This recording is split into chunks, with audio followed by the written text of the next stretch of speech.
수능 대비법이라는 수능 전에 미리 준비하는 방법에 대한 이 내용은 지금 제가 말씀드릴 내용은 제가 이렇게 발표는 했지만 큰 신문에 사회면 톱 기사로 났던 내용이었습니다.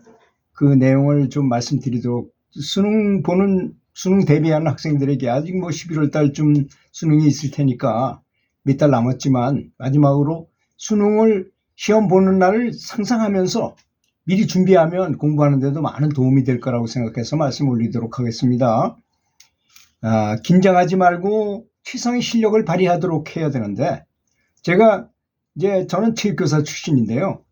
선수를 데리고 아주 중요한 대회에 나가서 이렇게 게임을 해보면 너무 잘하려고 하다 보니까 긴장이 옵니다. 긴장해가지고 평상시 실력을 발휘하지 못하는 경우가 많이 있더라고요. 그래서 경기력하고 실력을 발휘하는 힘, 경기 발휘력하고는 다른 거구나 하는 거를 많이 깨달았어요. 그래서 어떻게 하면 좋겠는가? 지금 실력을 끌어올리는 것은 지금은 끌어올리는 시기겠지만 실제로 시험장에 들어가서는 긴장하지 않고 평상심을 유지하는 것이 가장 중요할 것이라는 것입니다. 그래서 실력을 발휘하지 못하는 경우가 없도록 하자 해서 제가 이제 연구 개발해가지고 한 행복 호르몬 요법을 통해서 이 행복 호르몬 요법을 통해서 수능 시험장에서 최상의 실력을 발휘할 수 있는 요령을 좀 알아보도록 하겠습니다. 첫 번째 일관성의 법칙이라는 게 있습니다. 처음 먹은 자세가 중요하다는 거죠. 예를 들어서 탁구를 치는데 상대방이 나보다 좀 만만해 보여. 그래서 만만하게 마음 먹고 게임에 들어가면 그쪽 상대방은 반대로 내가 굉장히 잘 치는 사람이라는 걸 알고 아주 엄청난 최고의 집중을 하게 됩니다. 당연하잖아요. 그러다가 한번 말리기 시작하면 중간에 마음을 돌리기가 어렵다는 사실입니다. 그래서 스포츠 명언 중에 이런 말이 있어요. 상대방이 게임만 하더라도 코끼리처럼 보고 반대로 상대방이 너무 잘하고 너무 거대해 보여도 개미처럼 보라고 하는 말이 있어요. 거꾸로. 이 두 가지 이 말이 무슨 말입니까?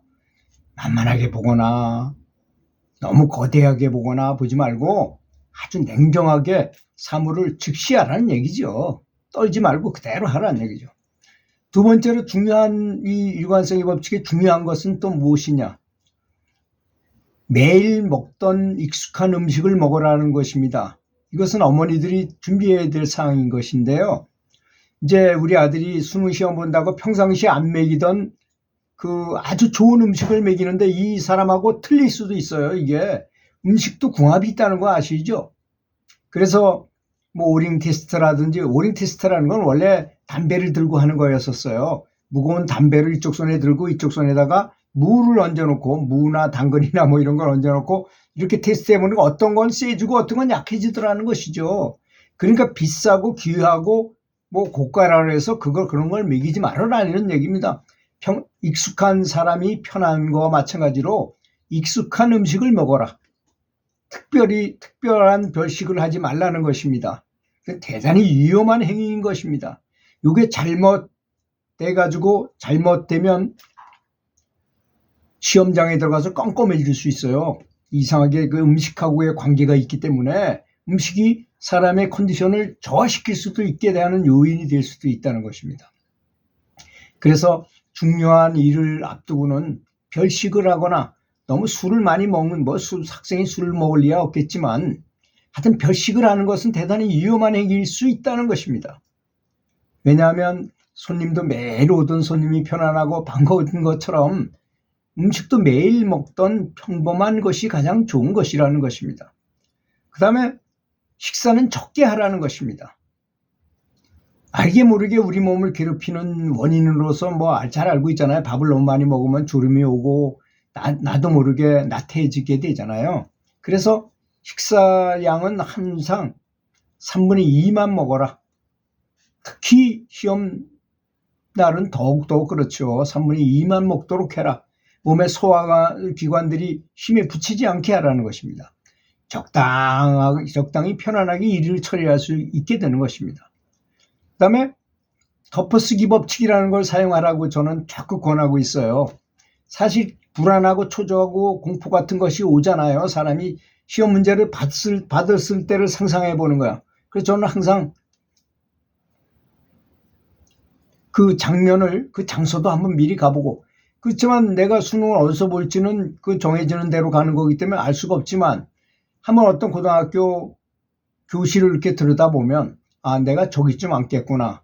아, 그래서 나 이런 문제지를 받겠지? 이런 답지를 받겠지? 이런 걸 한번 예상해 봐라는 것입니다. 그런 걸 생각하면 떨릴 수 있어요. 그죠? 당연히 떨리겠지요. 그렇게 떨리고 긴장이 되면 검은색 호르몬이 이렇게 이 뇌하수체에서 분비를 합니다. 우리 뇌하수체는 요 안에 들어있는데요. 그 뇌하수체에서 이 뇌하수체가 우리 몸의 그런 감정 호르몬의 총사령부예요. 그래서 긴장을 하면 검은색 물질을 이렇게 분비해가지고 잘못하면 뇌를 잠식할 수 있어요. 그래서 머리가 잘 안 돌아가게 한다는 것입니다. 특히 요건지 요건지 저건지 잘 모를 때 아주 어사무사한 문제가 많이 나올 겁니다. 그럴 때 내가 컨디션이 좋고 기분이 좋은 상태에서는 딱딱 찍으면 우연이라도 딱딱 맞아요. 그걸 운이라고 말하잖아요. 근데 사실은 운도 아니에요. 사실은 알고 보면 뭐든지 기분 좋고 너무 컨디션이 좋을 때 가위바위보 하면 착착 이긴다거나 하는 일마다 잘 되고 하는 일이 벌어질 수 있기 때문에 그렇습니다. 그래서 그런 검은색 호르몬이 생길라 그러면 명랑하고 감사한 마음으로 팍 뒤집어 씌워. 그 감사한 마음이라는 건 황금색 물질입니다. 황금색 연기 같은 게 이렇게 뇌하수체에서 분비하거든요. 그래서 뇌를 이렇게 감싸요. 그 감싸다가 전신으로 바깥으로 보냅니다. 그리고 그것이 너무 강렬할 때는 몸 바깥에까지 이렇게 나와서 성인들 그림을 그릴 때는 항상 후광이라는 걸 그리잖아요. 행복 호르몬이 이분을 많이 나오는 분이라 이런 뜻인 것입니다. 그럴 때 지혜가 잘 돌아가게 돼 있어요. 사람은 IQ가 굉장히 컨디션 좋은 최적화 상태가 된다는 것입니다.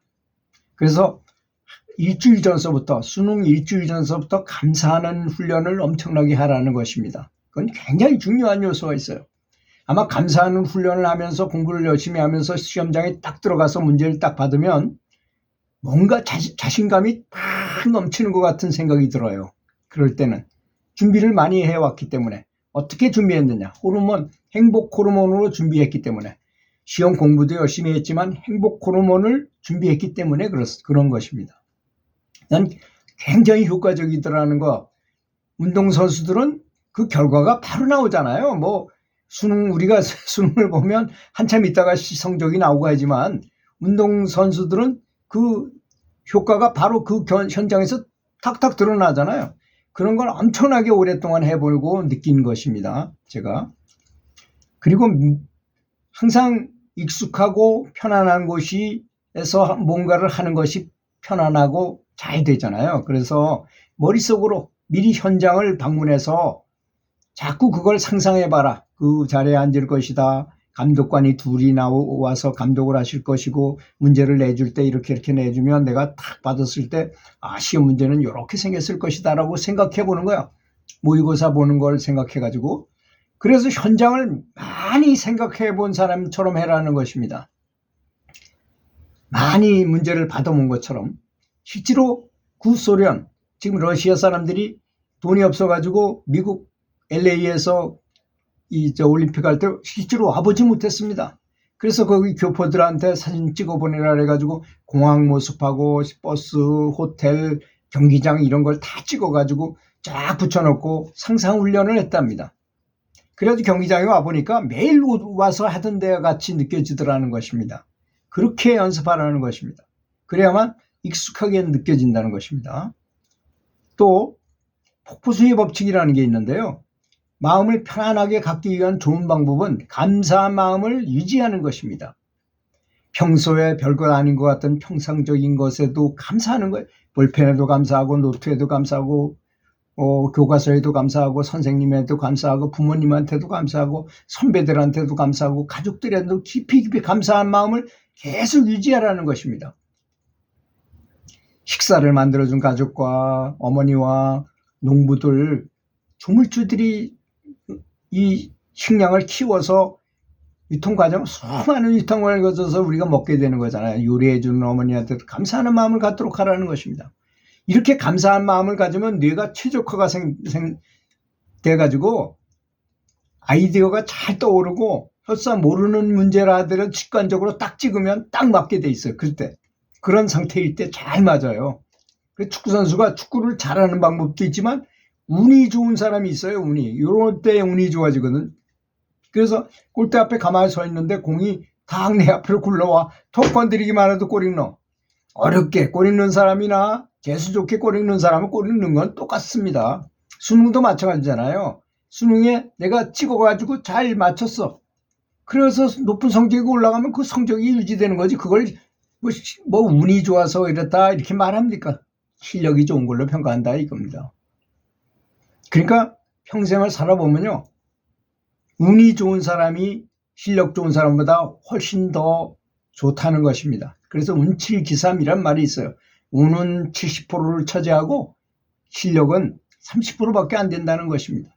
여러분도 계속 감사한 마음을 유지해서 공부하면서 감사하면서 이렇게 공부를 하셔서 시험장을 많이 생각하고 제가 간단하게 이렇게 얘기했지만 이 말을 명심하시고 계속 이런 상태를 유지하면서 공부하다 보면 또 시험 문제에 나올 것 같은 문제가 딱딱 떠올라요. 신기하게도 이건 나올 것 같다.